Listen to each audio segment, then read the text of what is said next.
Hi student, a very good morning to all of you. So here I am to take your পৰিৱেশ class, okay? তোমালোকৰ class 2 অসমীয়া মাধ্যমৰ class 2 কি ল'বলৈ আহিছো পৰিৱেশ আজি কৰো আহা। So পৰিৱেশৰ কোনটো চেপ্টাৰ কৰিম মই তোমালোকৰ এজ এ সিলেবাস হিচাপে তোমালোকৰ আজি পৃষ্ঠা নং 11 টো হ'ব, ঠিক আছে? পৃষ্ঠা নং নহয় সৰি পাঠ নং 11, ৰাইট? উদ্ভিদ জগত কি উদ্ভিদ জগত ইয়াত চোৱা দুটা ৱৰ্ড আছে। প্ৰথমতে নামটো চোৱা তোমালোকে ভালদৰে, এটা হৈছে উদ্ভিদ, আনটো হৈছে জগত। উদ্ভিদ মানে তোমালোকে জানা মানে কি গছ গছনি, ৰাইট? গছ গছনিক আমি উদ্ভিদ হিচাপে ধৰোঁ। আৰু জগত মানে কি? জগত পৃথিৱী এখন জগত, হয়নে নহয়? গতিকে পৃথিৱীত বিভিন্ন ধৰণৰ প্ৰাণী, বিভিন্ন ধৰণৰ জন্তু, বিভিন্ন ধৰণৰ জীৱিত বস্তু, বিভিন্ন ধৰণৰ অজীৱিত বস্তু আছে, ৰাইট? কিন্তু এইটো একমাত্ৰ কৈছে উদ্ভিদ জগতৰ বিষয়ে। ইয়াত উদ্ভিদো এবিধ প্ৰাণী হয়, কিন্তু উদ্ভিদ কি মানে কি আমাৰ নিচিনা কি চলাচল কৰিব নোৱাৰে, ৰাইট? উদ্ভিদ স্থিৰ প্ৰাণী। উদ্ভিদে মানুহৰ নিচিনাকৈ উশাহ নিশাহ লয়, নিজৰ খাদ্য নিজে তৈয়াৰ কৰে, তাৰপিছত কি বৃদ্ধি হয়, বিকাশ হয়, ৰাইট? এই উদ্ভিদৰ উদ্ভিদৰ যিটো জগত আছে মানে উদ্ভিদৰ যিটো সিহঁতৰ যিটো পৃথিৱী মানে সিহঁতৰ যিটো তাৰমানে থকাৰ ঠাই, সিহঁতক মিলি যিটো পৃথিৱী হয়, যিটো জগত হয়, সেইটোকে বোলে উদ্ভিদ জগত, অ'কে? চ' এই লেচনটোত তোমালোকৰ সেই উদ্ভিদ জগতৰ বিষয়ে কিছুমান কথা দিয়া হৈছে। চোৱা, আমাৰ চাৰিওফালে বিভিন্ন ধৰণৰ গছ বন দেখা পাওঁ। এই গছ বনবোৰ বৰ প্ৰতিডালেৰে আকাৰ আকৃতি বেলেগ বেলেগ ধৰণৰ। কিছুমান ডাঙৰ গছ যাৰ ডাল ঠেঙুলি ঠাল ঠেঙুলি বহুত, এইবোৰ বৃক্ষ, ৰাইট? যিবিলাক ডাঙৰ ডাঙৰ গছৰ কি ঠাল ঠেঙুলিবিলাক ডাঙৰ ডাঙৰ হয়, বহুত হয়, সেইবিলাকক বৃক্ষ বুলি হয়। কিছুমান গছ জোপোহা, আন কিছুমান আকৌ লতা জাতীয়, হয় নে নহয়? কিছুমান উদ্ভিদ কেৱল মাটিত, আনবোৰ আকৌ পানীতহে হয়, ৰাইট? কিছুমান মাটিত হয়, কিছুমান পানীত হয়। সাগৰীয় গছো আছে, মাটিত থকা গছো আছে, ৰাইট? এনেকুৱা ধৰণৰ গছ। চ' আমি গছৰ পৰা বিভিন্ন ধৰণৰ বস্তু তৈয়াৰ কৰিব পাৰোঁ, হয় নে নহয়? আমি গছৰ পৰা এই যে চোৱা, এই ব্লাক বৰ্ডটো যে বনাইছে, ব্লাক বৰ্ড হোৱাইট বৰ্ড, ইয়াতো গছৰ যি উপাদান জড়িত হৈ আছে, কাঠ লাগিছে, ৰাইট? তোমালোকে ব্যৱহাৰ কৰা ডেস্ক, বেঞ্চ, টেবুল, চকী, এই সকলোবিলাক কি গছৰে তৈয়াৰী, গছৰে কাঠৰে তৈয়াৰী, ৰাইট? তোমালোকে খাদ্য কি খোৱা, সেইটোও গছৰ দ্বাৰা তৈয়াৰী, ৰাইট? গছৰ পৰা আমি খাদ্য পাওঁ। তোমালোকে যে উশাহ নিশাহ যে লৈ আছা, এই উশাহ নিশাহটোও গছৰ অৱদান। গছে আমাক দি আছে, অক্সিজেন দি আছে, আমি লৈ আছোঁ। গছে আমাৰ কাৰ্বন ডাই অক্সাইড লৈ আছে, আমি এৰি দি আছোঁ, ৰাইট? যদি গছ নহ'লেহেঁতেন মই আজি মৰি থাকিলোঁ হয়, ৰাইট? সেইকাৰণে সকলো আমি জীয়াই থকাৰ কাৰণে আমাৰ গছৰ খুবেই নিতান্তই প্ৰয়োজন, ৰাইট? আমি খাদ্যত যিটো প্ৰিয়ৰ ভিটামিন এ আমি সেউজীয়া শাক পাচলিৰ পৰা পাওঁ, ৰাইট? সেইটোও এবিধ উদ্ভিদ হয়, ৰাইট? গতিকে উদ্ভিদৰ উপকাৰিতা এই পৃথিৱীত খুবেই বেছি, হয় নে নহয়? নেক্সট চোৱা,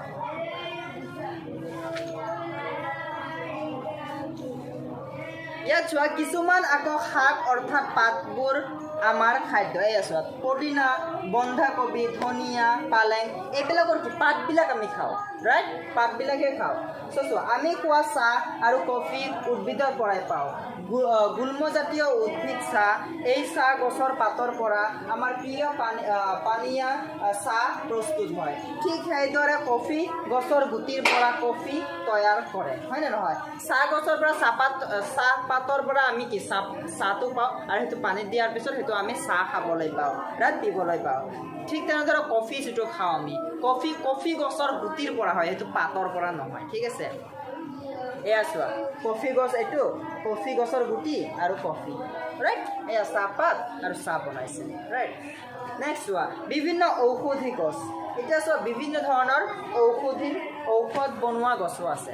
চিম্পল, তোমালোকৰ সকলোৰে ঘৰত আছে কি তুলসী।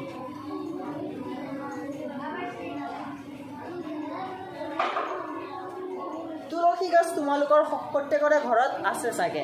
চ' এই তুলসীৰ পৰা বিভিন্ন ধৰণৰ ঔষধ তৈয়াৰ কৰিব পাৰি। তোমালোকৰ কাহ হৈছে, তুলসীৰ পাত এটা তুলি আনা বা আৰু মোহাৰি সেইটো ৰসটো উলিয়াই সেই ৰসটো পি খালে তোমালোকৰ কি হ'ব, এই কাহটো কমি যাব। ঠিক তেনেদৰে মানিমুনি এটা আছে, মানিমুনি পাত, এইটো বৰ্তমানে দেখিবলৈ খুবেই কম পোৱা যায়, আগত খুবেই আছিল হা। এই মানিমুনি পাতটো এবিধ ঔষধি উদ্ভিদ হয়। ইয়াৰ এই মানিমুনি পাতটো খালে আমাৰ পেটৰ বহুত বেমাৰৰ পৰা আমি সকাহ পাব পাৰোঁ, ৰাইট। পেট চাফা কৰি ৰাখে মানিমুনি গছে। তাৰপিছত ঠিক তেনেদৰে নিম তোমালোকৰ ঘৰত আছে হা। নিম তোমালোকৰ ঘৰত নাথাকিলে তোমালোকৰ স্কুলত আছে, সেইখন স্কুলত তোমালোকে পঢ়ি আছা, সেই স্কুলৰ কি অফিচৰ সন্মুখতে কি এটা নিম গছ আছে। এই নিমে কি বহুত উপকাৰিতা আছে নিমৰ, ঠিক আছে। তোমালোকৰ স্কিনৰ প্ৰব্লেম আছে, ছালৰ প্ৰব্লেম আছে, নিমৰ পাত লগাই দিয়া, ঘঁহি নিমৰ ৰস লগাই দিয়া, ঠিক হৈ যাব। পেটৰ প্ৰব্লেম আছে, নিমৰ পাত মোহাৰি খাই লোৱা, ঠিক হৈ যাব। বহুত উপকাৰিতা এই গছবিলাকৰ, ঠিক আছে।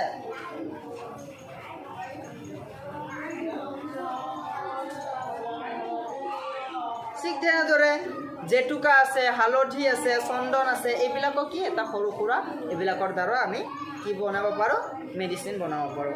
মেলেৰিয়া ৰোগৰ ঔষধ কইনা দৰৱ চিনকোনা গছৰ পৰা পায়।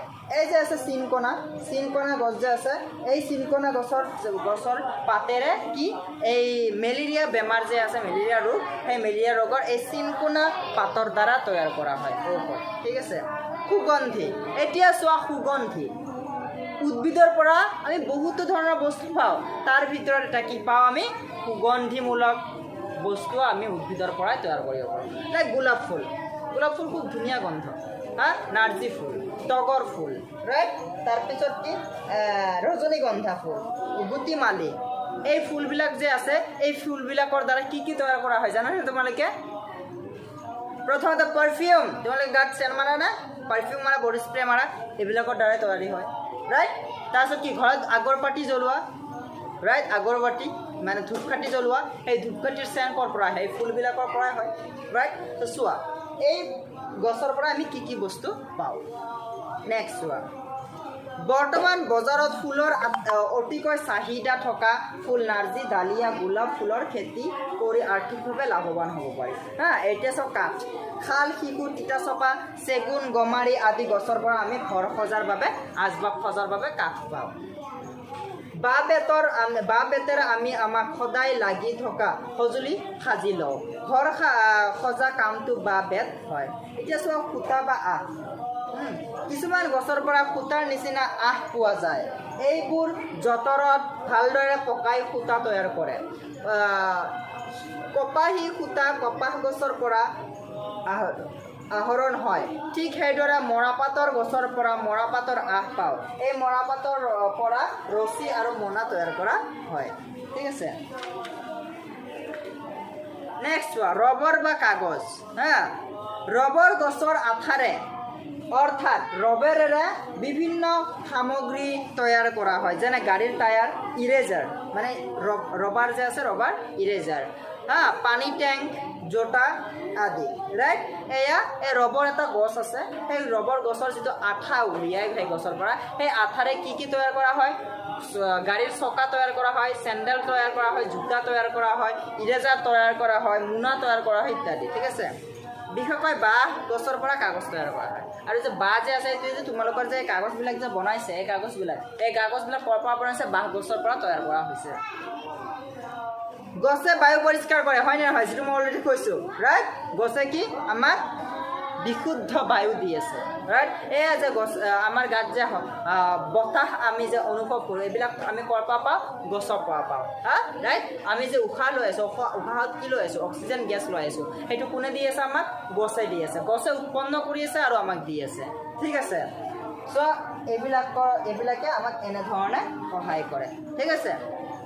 সো এটা কোৱেশ্চন এনসাৰখিনি চোৱা গছৰ পৰা আমি কি পাওঁ গছৰ পৰা আমি সকলো ধৰণৰ বস্তু পাওঁ যেনে কাঠ পাওঁ খাদ্য পাওঁ সুগন্ধমূলক বস্তু পাওঁ আৰু বিভিন্ন ধৰণৰ কিতাপত আছে লিখি ল'বা 3 বিধ খাদ্য শস্য 5 বিধ শাক পাচলি আৰু তেল উলিয়াব পৰা এবিধ শস্যৰ নাম লিখা 3 বিধ খাদ্য শস্য কি আছে ধনিয়া পালেং লাই লফা ফুলকবি বন্ধাকবি ইত্যাদি ইত্যাদি ৰাইট